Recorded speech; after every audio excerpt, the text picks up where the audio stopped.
On the morning of Wednesday, the 6th of April 1966, students and a teacher from Westall High School, near Melbourne in Australia, reported seeing a UFO.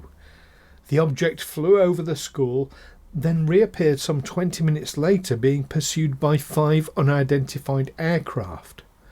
The teacher and students maintain their story to this day, but could it have been something mundane like a weather balloon, as skeptics insist?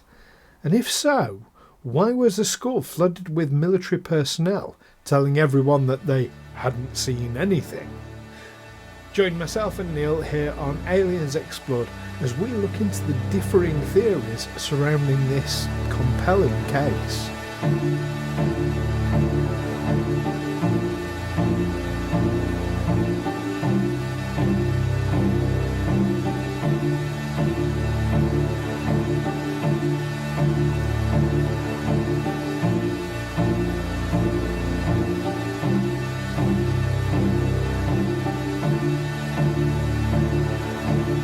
Aliens Explored is a weekly podcast exploring famous and obscure cases of UFO sightings, alien abductions and other strange events from both a believing and a skeptical perspective, whilst keeping an open mind. I'm Stu Jackson, a professional actor and amateur ufologist with a particular interest in the crop circle phenomenon. I'll be debating that otherworldly visitations are real. The truth is out there. And I'm Neil Kelly. I'm a professional actor as well and used to work for the military as an intelligence analyst. I'll be arguing from a more doubtful point of view. I mean, it's all a bit far-fetched, isn't it?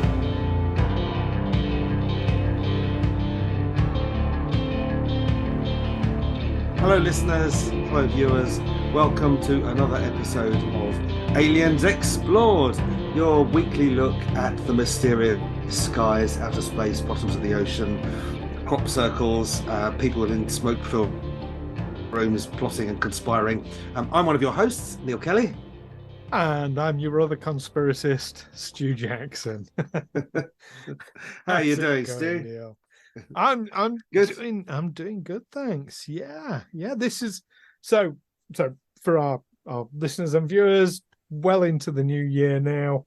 Approaching February, but this is our last episode that we're recording before we take our break for our seasonal before work. we go off and do other stuff, before we go and do seasonal work. Yeah. So it's it's going to be an interesting time. Going to be a busy time. It's going to be a busy time. It always is. I wish it wasn't. I'm looking forward to when it isn't. When I'm just the most busiest time of the year. It used to be a very slack time for me. My work used to dry up round about mid-November and not pick up again until the end of January. So it was I had plenty of leisure time, but also plenty of financial worries because I had nothing much coming in. Yeah. I find while, but... January to April is usually a bit of a quiet time.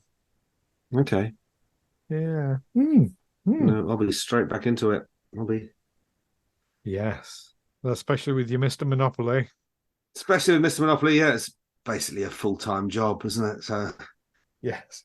Hence that's why you're giving introductions to Mr. Monopoly on Aliens Explode. It's a hard habit to break. I do it several times a day. Your mind does get into a sort of pattern. I was doing during the COVID lockdown. We were doing COVID testing at my wife's school. I was hired as one of the testers, and of course, every person who came in, especially after they came back to school, the government decided to send all the kids back, and they all came in one after the other, and they all had these forms, and I had to record the last 4 digits of their serial number before they went for their test. So all day long, I was writing down these 4-digit sequences: 4372, 1264, 5599, all that, whatever. Then after work, I thought, I need to put some petrol, gas in the car. Went to the petrol station, filled up, and it was just slightly over the amount by a pound or two that you can use contactless for. So I had to type my PIN. Couldn't remember it. I've been doing all these different, doing all these digits all day, and it got. In the end, I had to phone my wife to come and rescue me. It's forgotten my pin. Yeah, you're learning too much stuff, and it pushes other stuff out. I'm reminded of the Homer Simpson one where he learnt how to make his own wine and forgot how to drive. One bit of knowledge pushed out the other bit, and that must be it. That must be it. Yes. But speaking of knowledge replacing knowledge, we're going back to school this week, aren't we? Yes, and we're going back in indeed. time. Oh, I like going back. That's a good one. Going back more than 50 years to a UFO sighting in Australia, 6th of April 1966, on the outskirts of Melbourne. Yeah, a place called Clayton. A place called Clayton. Yeah. Westall High School. Which is now Westall Secondary College, where students and a teacher reported seeing a flying object described as grey or silvery green, a saucer-shaped craft with a slight purple hue and about twice the size of a family car, as far as they could tell, I guess. Yeah. So they said the object was descending. It overflew the high school, disappeared behind a stand of trees, and then approximately 20 minutes later, by which time I think one or more of children had run indoors and fetched a teacher, the object reportedly reappeared, climbed at speed and departed towards the northwest. And some accounts said it's being pursued by 5 unidentified aircraft. Small aircraft in particular. Oh, are we talking small aircraft as in like light aircraft? Or are we talking that's my understanding of it, but no specific details have been given. I mean, a helicopter is a small aircraft, but people are normally a bit more specific, aren't they, when they'll say helicopter? Oh, these were specifically aeroplanes. So I'm guessing, we're talking light aircraft rather than yeah. However, a check later showed that no commercial, private, or Royal Australian Air Force pilots had reported anything unusual in the area. Well, that's a bit ambiguous, isn't it? Because what the children see might have been something that a pilot was expecting to see, in which case it wasn't. It is unusual. But what I find so this, obviously you've got all the kids have seen this thing. You've got the teacher, Andrew Greenwood, his name is, who have seen this thing. That in itself makes this quite a unique and compelling account. But what makes it really interesting for me is 40 minutes later, after this has happened. So this is an hour after they've first seen this thing. Military flood the school. Military personnel. And tell everyone they didn't see anything, really. Yeah. I mean, what do we make of that? Well, one explanation, the usual explanation, was that it was a weather balloon. Do military follow weather balloons around telling everyone they didn't see anything when they've seen a weather balloon? Well, there was a suggestion that that balloons were up monitoring. Was it nuclear tests? Was there a nuclear test?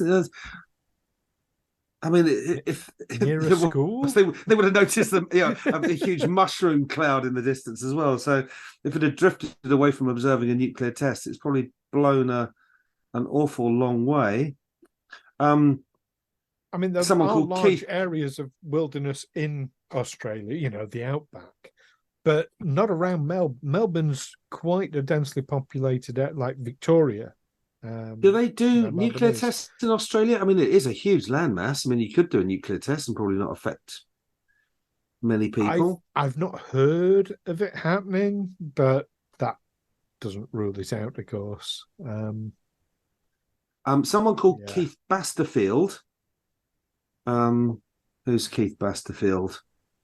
Just check who he is. Doesn't say who he is. I'm looking at, but he suggested it was a runaway balloon from the HIBAL, which is short for High Altitude Balloon Project, used to monitor radiation levels after British nuclear tests at Maralinga. Where's Maralinga? Which is in sort of central, on the south coast, about the middle of Australia, quite a long way to the northwest of where the sighting happened. An awful long way. So let's explore that as a possibility, that this surveillance balloon, what we would term a weather balloon, although they're used for multiple things. Weather pattern detection is just one of them, but let's call it a weather balloon for want of a. This has floated away and floated over the school, and these kids and this teacher have seen it and report it. Now, for a military spokesperson to then come on the TV, to report to media and say, yeah, all it was is this weather balloon, it got away, it blew off its pre-programmed flight pattern or whatever. That's what the kids saw. Yeah, I can accept that as a response.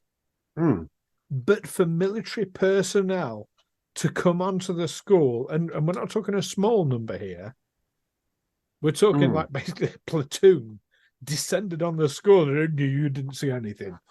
Why would they do that if that's all it was? Yeah, I don't know why you would flood the school with military personnel. If something like a balloon, I mean, one suggestion was a weather balloon. One suggestion was that it was a towed target. Something that's towed behind a plane for other planes to shoot at. And you would imagine it would be on a very, very long tow line. I'd want it to be at least half a mile long if I was towing a target that people were going to shoot at. And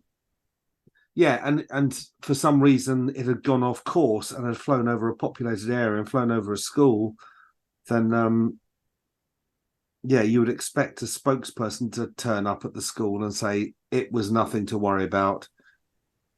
Don't worry. But the teacher was actually threatened, wasn't he? He was. Yes, he was. I'm glad you've raised this because that I find particularly damning. They threatened his job. They said, well, you were obviously drunk. Obviously, you've been drinking. That's why he saw this. They said to him that if he maintains his story, if he keeps talking about it, that's what they will say. We will have to say you were drunk on the job. Again, if it's something innocuous, if it's something quite rational, easily explained, why would they do that? A skeptic called Brian Dunning. Oh yeah, is he someone we've American writer and producer who focuses on science and skepticism, hosted a weekly podcast Skeptoid since 2006. He's suggesting two things. He's saying that a weather balloon is a likely explanation for the first half of the event, but a nylon target drogue, like a windsock towed by one plane for others to chase down, and known to be in use to the local Royal Australian Air Force at the time, was at least one very reasonable possibility for the second half. So they saw two things. And he said that as the years have passed, descriptions of what was actually seen have now become diluted with made-up descriptions by an unknown number of students who didn't see anything. And there's no way to know which is which. Now, we've had this before, haven't we? That school in Zimbabwe, where a number of students saw what looked like a UFO coming down near to the school out in the brush somewhere. But a number of students who were there who said, well, they never saw anything. Or were they there? It all becomes. I mean, when you talk dealing with children, accounts can become very vague, can't they? Because there will be kids who weren't there who claim they saw it, and kids who were there who said they saw nothing.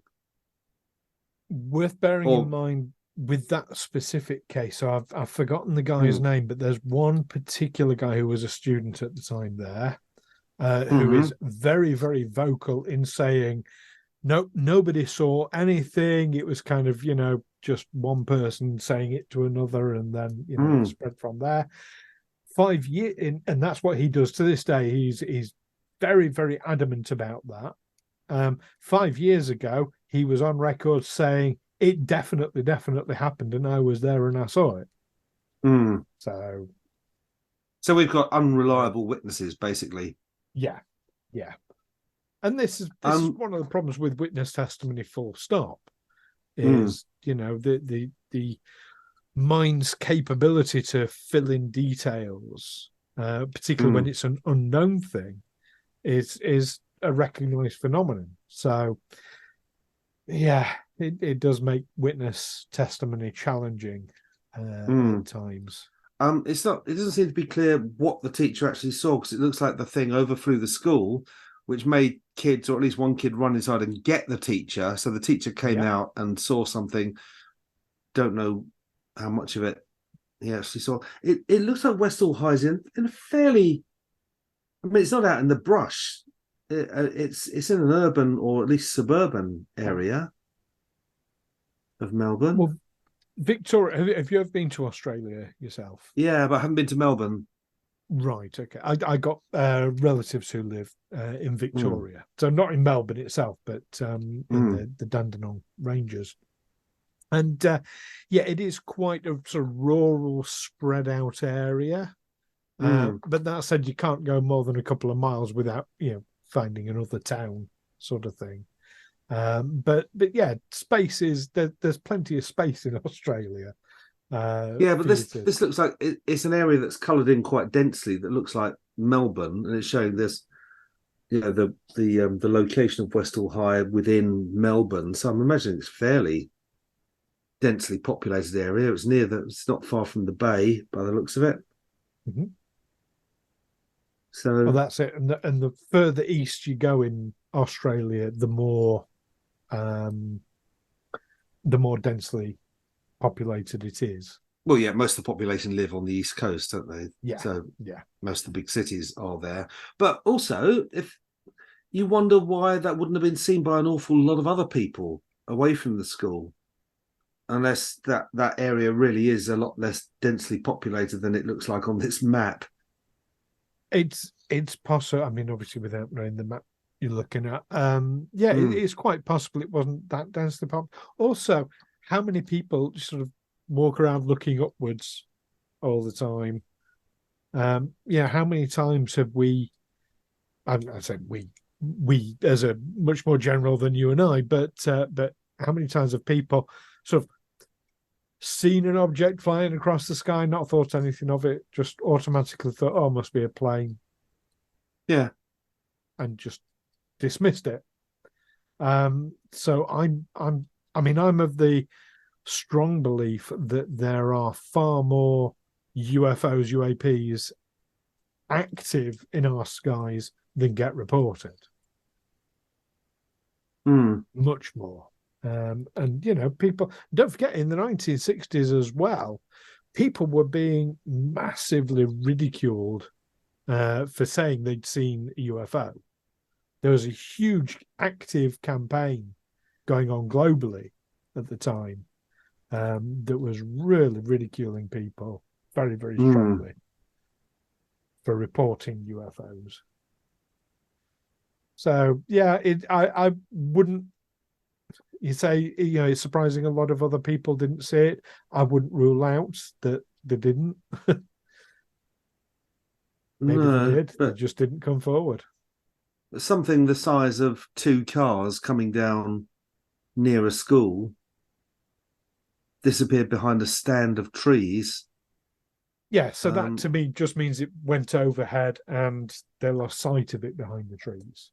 so It if it doesn't. was a balloon and it climbed, said for some reason it came down as balloons sometimes do and then go up again as balloons sometimes do, it must have been coming from the southeast. And presumably it was travelling with the wind if it was a balloon. Yeah, one of That's the what. things that has always mystified me is Mm, hot air balloons. right. How do they pilot hot air balloon? And I know it happens. I know that they'll take off from one place and they'll land like in a pre-designated place. How can they do that It's without any it's means of propulsion? it's by convection. So at a certain altitude, that actually airflows go in a kind of circle. So Right. depending on what altitude you're at, so if you're heading east, you're being carried by the wind east, and you're flying at a certain altitude. In order to pick up an air current that's going west, you just simply go up until you hit that westward air current. Right. Go back the way you Okay. came. Okay. So I So, can. Thank you. I don't have to. or One go of those down, things I've just whatever always you know. wondered. But Um, basically, air is circulating. It's not all just blowing in one. right. Okay. And I'm guessing it's not that neat either. So if you wanted to go north, then you would just go to the right Mm. height. And, Correct and height. also in a hot air balloon, you would not be traveling in any kind of windy conditions. You're talking about very mild air currents Yeah. and really, really mild. I was in Australia.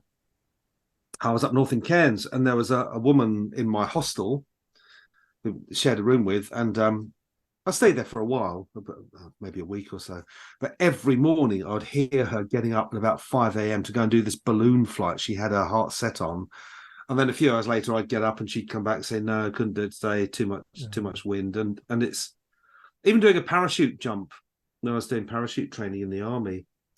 Um, it's different from military parachutists, but we were doing civilian parachute jumps, and you couldn't jump in a wind that's higher than 10 knots. And we'd be stood on the ground thinking, well, it's really calm. And they'd be saying, no, but up at 3,000 feet where you'll be jumping, it's more than 10 knots. So you can't jump. Yes. Yeah. Well, I've seen that with the drone. Yeah. At ground Yeah. level, you got Yeah. no You wind get it at up to a all. certain level. And Yeah. 200 foot. It's, yeah. Or 100 foot even. Yeah. Okay. But I didn't get the view. So the way it's described, this UAP came overhead, where it says it disappeared below the tree line. I'm not Mm. getting the impression that it came down. It Mm. just sort of carried along. If it was quite low level to start with, it would just have to carry on in a straight line, and it would disappear behind the trees. Yeah, you'd lose sight of it because the trees are in the way. But that's then, kind of how I'm interpreting that. yeah, and then maybe once it's travelled a bit further, you can see it again. Yeah. Or maybe it did a U-turn, or Yeah. maybe, yeah. Mm. So yeah, I'm not entirely sure it came down onto the ground. Hmm. There is I a bit mean, more to this story because it didn't end there. So as well as the military turning up, threatening this teacher, poor Andrew Greenwood, it didn't silence him. He kept on talking publicly about it, and he ended up getting a visit from some people in suits who were they black suits by any chance? they were dark-coloured suits, and they claimed to be from the government, and they also warned him not to speak of it. And very much, yeah, you've hit the nail on the head. Sounds very much like a Men in Black. Or encounter. Possibly people from the school board say, people from the Department of Education say, listen, you better stop this, or well, we'll be apparently forced to. the reason they gave him for why he needed to stop talking was because it was a secret government exercise, they said. Okay. Now, what's a secret government exercise doing above bloody school?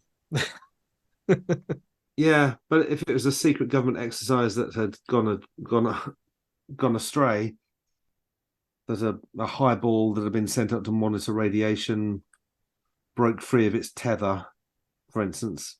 Or have you ever done that with a kite? Do you ever do that with a kid and you've got a kite and you're flying it and you're letting the string out and you let the string out and the kite falls and then you pull it taut and it goes up again and you keep doing that and then you get to the end of the spool and you realise that the string isn't tied to the spool. It just flies up and you just watch your kite going off. You've got it up to its maximum height and then effectively let it go. I've done that one. I've ever done that Yeah. myself, but that sounds like fun. Yeah, I've done that. It was a long walk to go and get my kite. Actually, that happened to me. And I went with my dad to get a kite, and I remember he had to climb over a hedge, and then there was a ditch on the other side, and he had to. He ended up in the ditch, but he also found another kite, so I came over too.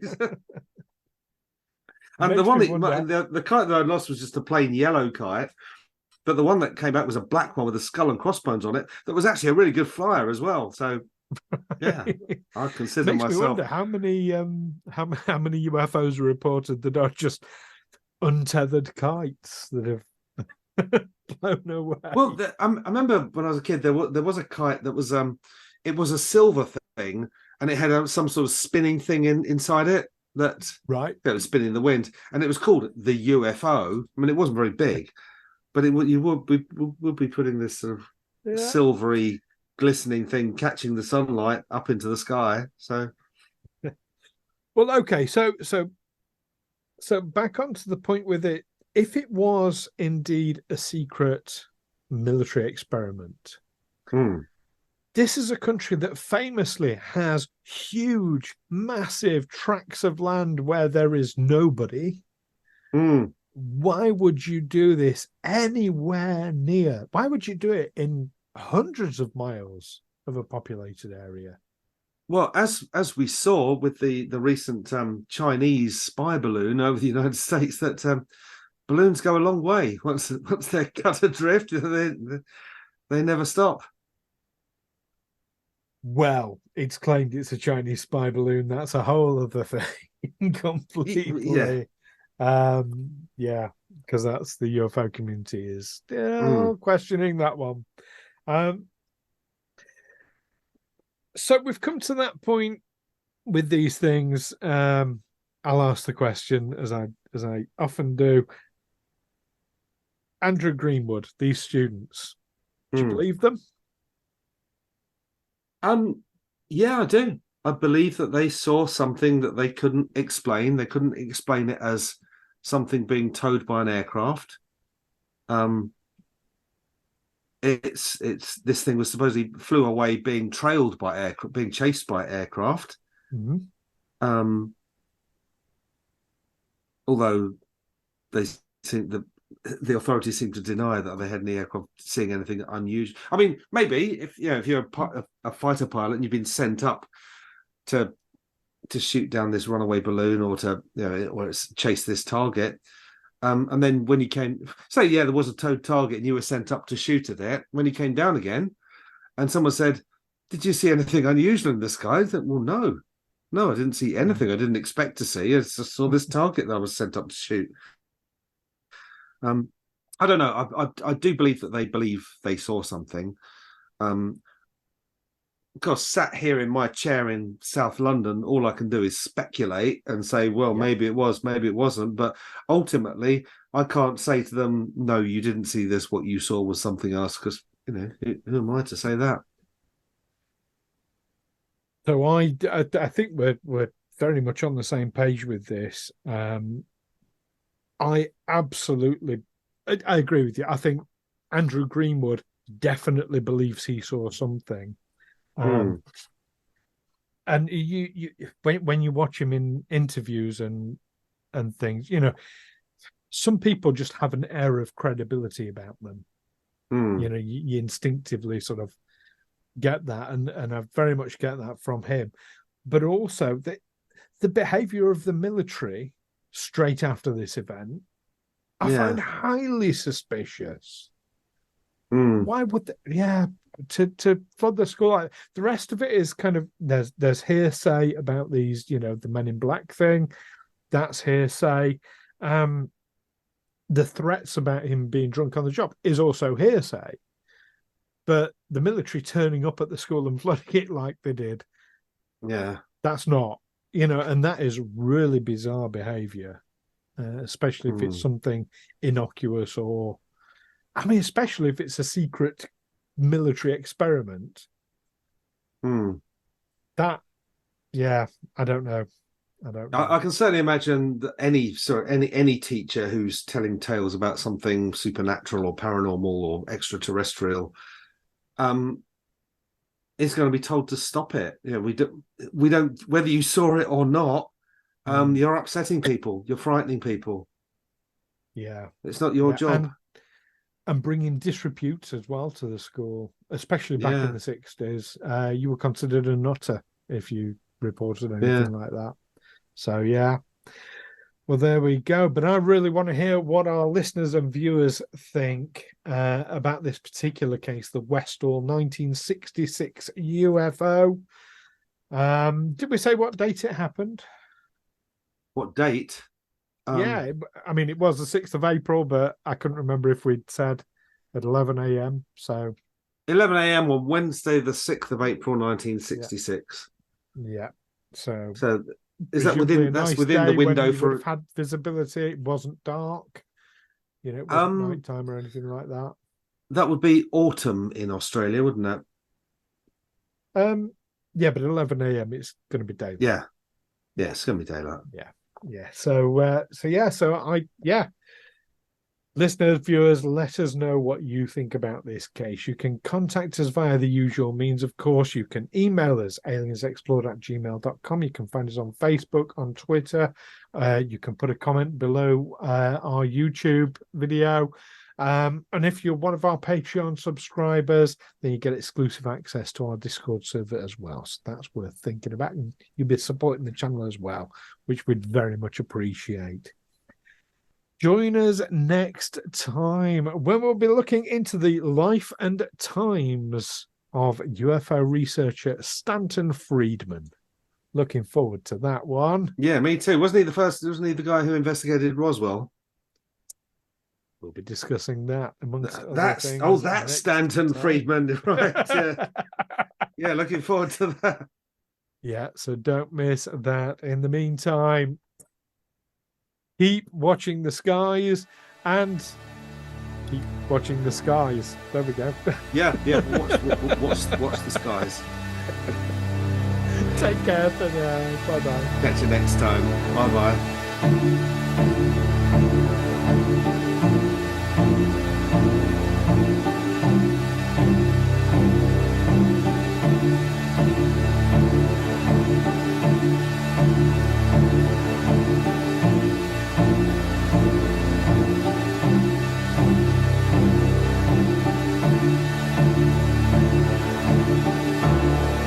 Aliens Explored is a Fecal Films production in association with Juicy Falls. Music by Darren Mafucci and editing by Stu Jackson. Find us on Twitter or Facebook by searching Aliens Explored or visit us on aliensexplored.com.